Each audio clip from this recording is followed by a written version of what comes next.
Hey, friendo, Steve here. And Larson. And on today's Going in Raw News Brief, WWE comments on their latest COVID outbreak. We've got the latest on WWE returning to the road. We preview tonight's Smackdown. And first, have more Retribution names been revealed? Larson, what's in the news? So yesterday we talked about a report from WrestleVotes which suggested that WWE had decided not to use the name Shatter for either Mia Yim's or Mercedes Martinez Retribution name. But thanks to Wrestling Inc., it seems like we may know what monikers the rest of Retribution will be using. WWE filed, quote, this is from Wrestling Inc., WWE filed a trademark for 5 names on Monday, September 21st, which is the night the big Retribution reveal aired on Raw. The trademark filings were for T-Bar, of course, Dijak, Slapjack, Shane Thorne, Mace, Dio Madden, and there's 2 other names, Retaliation and Reckoning. So, Fightful Sean Ross Sapp tweeted, quote, Retaliation and Reckoning were indeed the names I heard for Mia Yim and Mercedes on Monday, though I figured they'd change them based on reaction. Well, apparently not, because shortly after all these reports, it seemed like Mia Yim was now tweeting using a new account named Reckoning Retribution. And it seems like it's legit because the official Twitter account of T-Bar, of course, that's Dominik Dijakovic. He actually changed his original Twitter account to that new one, right? Not a second one, because he doesn't stream on Twitch. Right. Whereas Mia Yim does, she still has her previous Twitter account. So he, quote, retweeted one of her posts saying, quote, she's WWE's Reckoning, here to end the borrowed time you've all been living on. So they decided to name the other 2 members of Retribution what seems to be names they rejected for the faction themselves, for itself. Yeah. You know, like Retaliation, more or less synonymous with Retribution. Reckoning, not too far removed from it either. So you got it's quite a cornucopia of names, if you will. You got T-Bar, something used in construction, Slapjack and Mace, weapons, and then you got Retaliation and Reckoning, 2 names that aren't too far removed from the name of the faction itself. Okay, so yeah, naming, yeah, there, it's all silliness. Yeah. Can I proffer this for a second, though? All right. Have you kept an eye on T-Bar's Twitter, his social media lately? I've seen a couple things. Yeah. Now he put over X-Pac. in hilarious fashion, by the way. Yeah. And make no mistake, this is Dijak tweeting this because this is consistent with what he was doing on his own Twitter account. Now this is again simply going to be disappointingly a missed opportunity. Dijak's legitimately a funny guy. Okay, and I've been thinking about doing this, and I might do this using our Dijak cameo promo that one of the awesome friendos got us to, and like putting a mask over him, and then just changing, you know, when he says Dominik Dijakovic, changing T-Bar. it to T-Bar.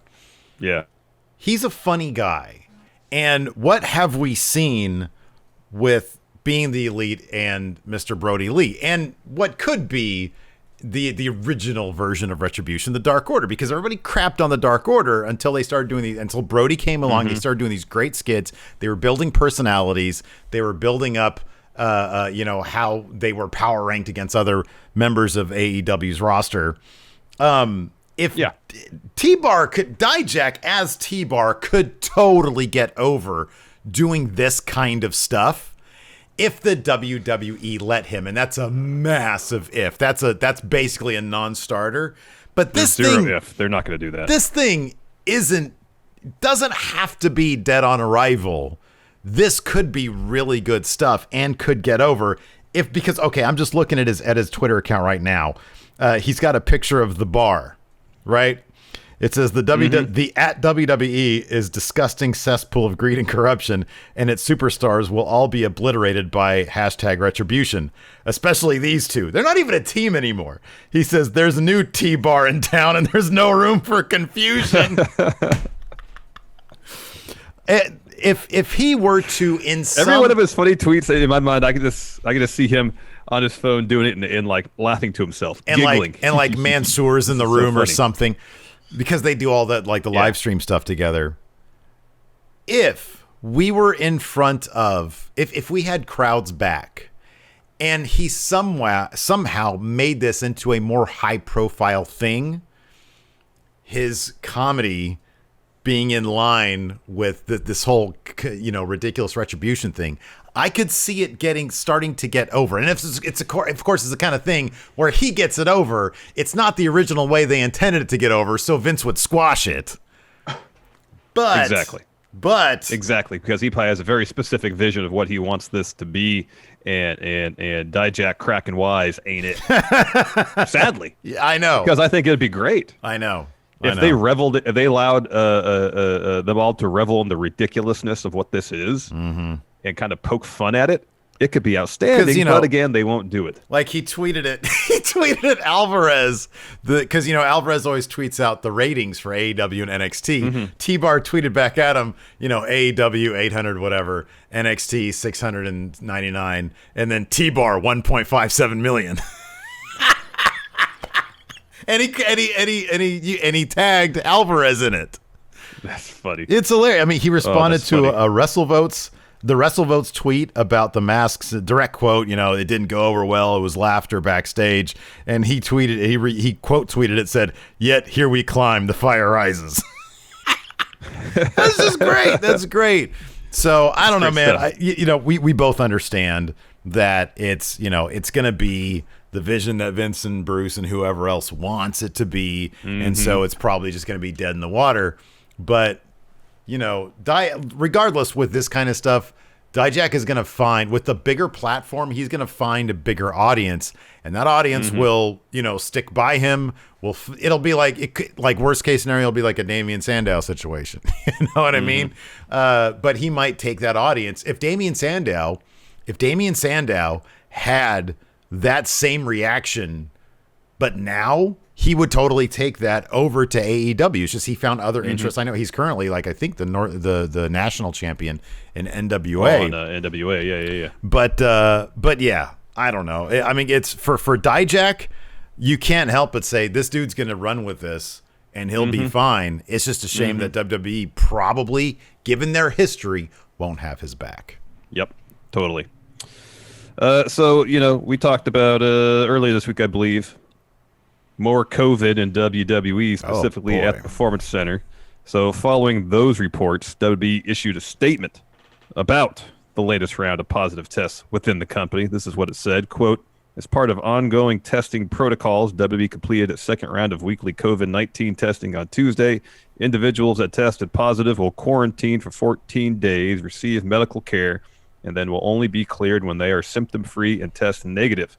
Additionally, extensive contact tracing has taken place, and other individuals have been placed in 14-day quarantine and will then only be cleared after they test negative." So reports seem to indicate that this week's NXT had to be rebooked to a certain extent following the latest round of positive tests. But could we also see changes to Sunday's Clash of Champions? PW Insider is reporting that there is some concern within the company that since so many of the Retribution extras who worked this Monday's Raw are PC trainees, there could have potentially been some exposure.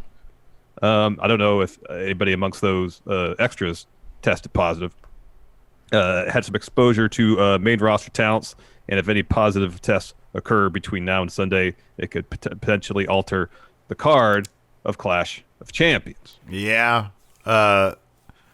I think we talked about this for a brief second, but I think both you and I read from, according to PW Insider, that some of this outbreak might have stemmed from a party that was thrown by someone. I remember reading that bit of information. I don't recall where it was from. I'm almost positive it was PW Insider, but I could be wrong about that. This is it's more bad. It's more bad. And by the way, there was a comment left on our YouTube channel about how some people out there might, or at least somebody seems to think that we give more leeway in this COVID thing to AEW than we do WWE. It's all bad. I'll just say this right now. It is all bad. It's all bad. I mean, honestly, I'm not going to claim to have a solution because I don't think that simply shutting it down, which seemed to be a prudent measure a while ago when there were a lot more unknowns. It's plainly obvious it's not going to happen. It is. We're past the point of that happening, and I honestly don't know if I'm AEW. I mean, with WWE, it is a little bit different because they have such an expansive back library of stuff that they could put up. Mm-hmm. That being said, I don't know how many. Dude, it's been 6 months. Like our Office Space seemed like a lifetime ago. I know. Well, I think one of the reasons I don't think our intention was not to give AEW a pass. At least mine wasn't yesterday. I mean, we reported the news as we read it, and we were so hard on WWE to begin with because they weren't even doing the bare minimum. Yeah, they were doing temperature checks when people came in. They weren't actually doing testing on a weekly basis, and that's why we came down really hard on them from the beginning. Yeah, AEW has at least tested everybody when they showed up. Mm-hmm. Is it good? I mean, are companies running shows good? No, it's probably bad because you run the risk of exposing people to this virus. Is it going to stop? No, they're going to keep running shows. AEW, I don't know if they have to, but like that, their TV deal is how they're making money right now. I believe, and I mean Alvarez said this ages ago, and back then I was like, well, you can shut down for a couple of weeks. In the long term, that's not going to do anything. That ain't going to do anything. Shutting down for a couple of weeks. That's going to stem the tide of a potential outbreak, but that's it. Yeah, and on top of that, with all your wrestlers out there milling about doing, not going to work, then they might be getting more. Shutting down, and I believe because Alvarez and Meltzer, if nothing else, they are tied pretty closely to AEW. That much is obvious, beyond obvious. Mm-hmm. But Alvarez said if they stop producing, they're out of business. They do not make money. They're in probably breach of contract with TNT. They won't have a business. They won't exist. Yeah. I mean, I understand the issues here. That feels like a non-starter. Like you have to keep running shows. Mm-hmm. I mean, I don't have an answer. I don't know what to do here. I mean, they seem to have been doing now. What they could potentially do is say, hey, wrestlers that are leaving to go do indie shows, we'll compensate your payout. Don't do the show because you are threatening a shutdown of our show by coming back from wherever you've been. Mm-hmm. Meet and greets without masks, et cetera, et cetera. You're coming back and you're potentially infecting other people, and it's affecting our programming. It already has. Mm-hmm. So lock down, say, okay, look, we will compensate you. We will compensate the shows that are running out there, but you can't go do these shows.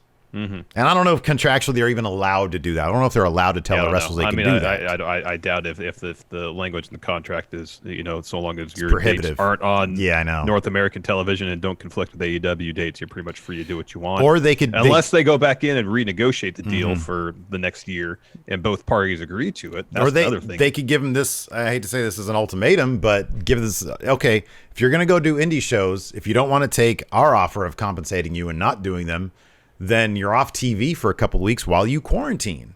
Like you can't just come back from a show and you do a temperature check and one of those instant tests and then think everything's going to be fine. I mean, I don't know, dude. I don't have a good answer, but what you're saying is right. Yeah. When it started, WWE wasn't doing anything and AEW was, and that's why we gave them a bit of a pass because at least they were trying.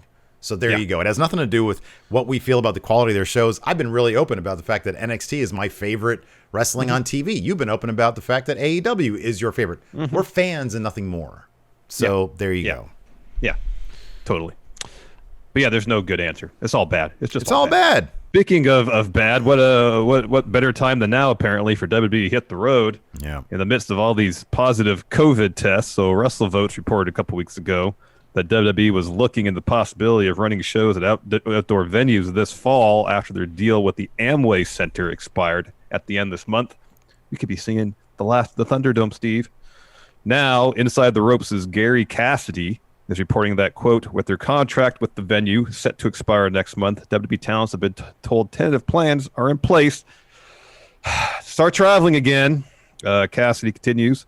Quote, a source close to one talent told Inside the Ropes that WWE are going to start traveling soon. Talents have also been told they should not plan on any immediate travel on their own accord. Superstars have been told if they want to take time off WWE, they need to ask 3 weeks ahead of time.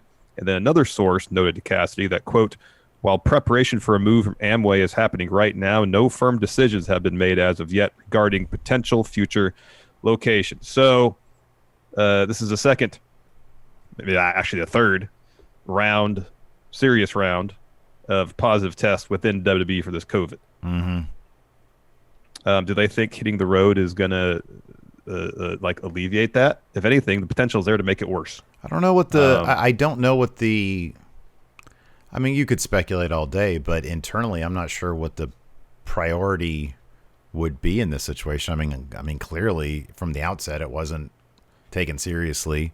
They got Roman back. They're doing you would think that they've basically put a lot into Roman Reigns. I wonder how much say certain superstars like himself would have over this type of thing, because Florida just reopened a shit ton of stuff today. Like today, Ron DeSantis signed an order moving on to like phase 3 or whatever of reopening, which is like, hey, bars, guess what? You can start coughing in each other's mouths again. Sporting events to limited capacity. So like 50% though, right? Or 25? I remember what phase 3s. Well, I remember we covered it. I thought phase 2 was 25 and then phase 3 was 50, but I could be wrong. All I know is that he signed an order to reopen at phase 3, but the headline I said sporting events can return to some amount of capacity. Yeah. I'm trying to recall what percentage it was. Which WWE, they won't have to travel far to do this. I mean, ideally they'd have an outdoor venue similar to Daly's Place where they can, which does seem to limit. I mean, it does seem to limit the amount of exposure, at least compared to an indoor venue. Yeah, and you space groups adequately. You can potentially minimize exposure, but without I don't know if there's any foolproof way of eliminating the dangers involved. I believe WrestleVote's initial report was that the plan was to look for outdoor venues in the southeast, places that have good weather.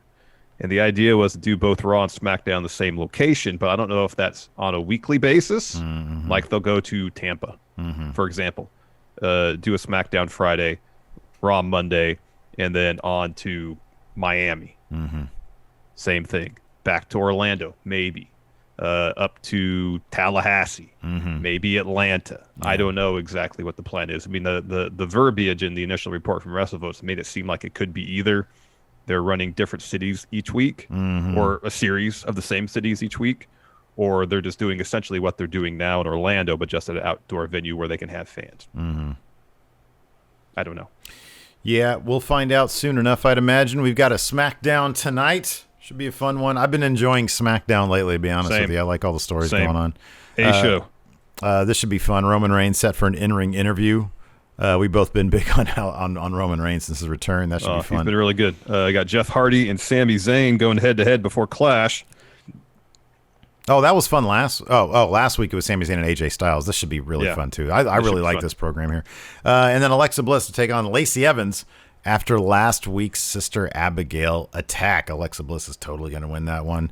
And if anybody says, Lacey Evans better be careful, she better not say the word fiend, because she's going to eat another one of those Sister Abigails. Yeah, she definitely will. Let's see where that's going. Anyways, that's it for News Brief. Thanks, everybody, for tuning in tonight on the Twitch, twitch.tv/Steve and Larson. We'll be live with our recap of SmackDown, so join us there right after. It'll go up on our YouTube channel right here, and, of course, wherever audio podcasts can be found. If you're listening to us in the audio realm right now, leave us a rating, review, or a comment. If you're watching us on YouTube, leave a comment. Hit that like button. Let us know... I don't know. Give them a topic to talk about. What's your favorite pizza topping? And then, that's it. Thanks for watching, everybody. Until next time, we'll talk to you later. Bye. Be a part of the best pro wrestling podcast today at patreon.com/Steve and Larson. Enjoy tons of bonus videos, including patron-only live shows, gameplay, and vintage 10 for the wins, access to podcast question threads, the Friendo Care Package, and so much more. Support Going In Raw today at patreon.com/Steve and Larson.